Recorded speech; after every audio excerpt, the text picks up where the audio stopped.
That's the most famous 20-something seconds of film ever taken. The Zapruder film. Frame by frame, second by second, it's been stared at, analyzed, probed, and researched as the most definitive attestation of what happened that day, of how our 35th president died. Consider, though, see the woman in the raincoat? Her name's Mary Moorman. At this moment in the film, she's taking a famous Polaroid photograph. Here it is. I hope you agree that Mary Moorman or anyone cannot be in two places at the same moment. Right? Fundamental laws. Do you remember whether you stepped out into the street when you took that photo? Yes, I do. But in the Zapruder film, she's standing on the grass. That interview is from decades later. Maybe she just remembered wrong. I stepped out into the street, so I took the camera and aimed it,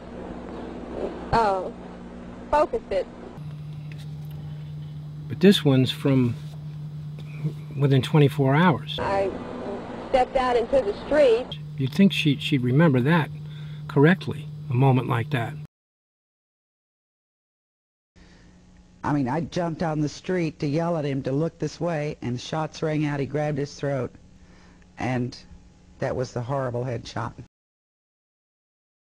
Here's the thing. Mary was standing in the street. Using line-of-sight technical equipment and Mary Moorman's Polaroid, a team of scientists showed, beyond any doubt, that she was standing in the street when she took the photograph. I jumped out into the street and I yelled, "Hey, Mr. President, look this way. We want to take your picture." Here are two Polaroids Mary and her friend took an hour before Mary took the famous Polaroid. What color are their shoes in the Zapruder film?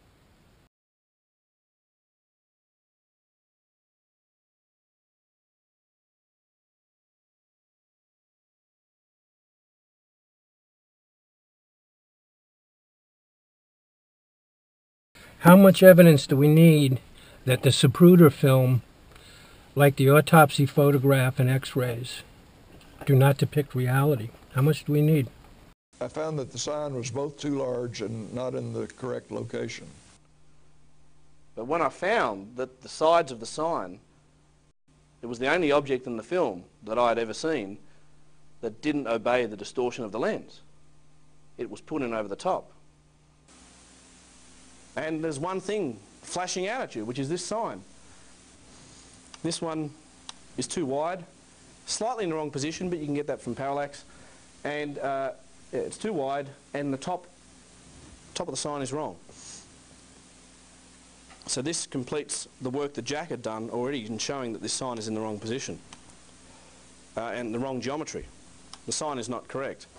And to me, that was the clincher. That was the smoking gun. The film had been altered.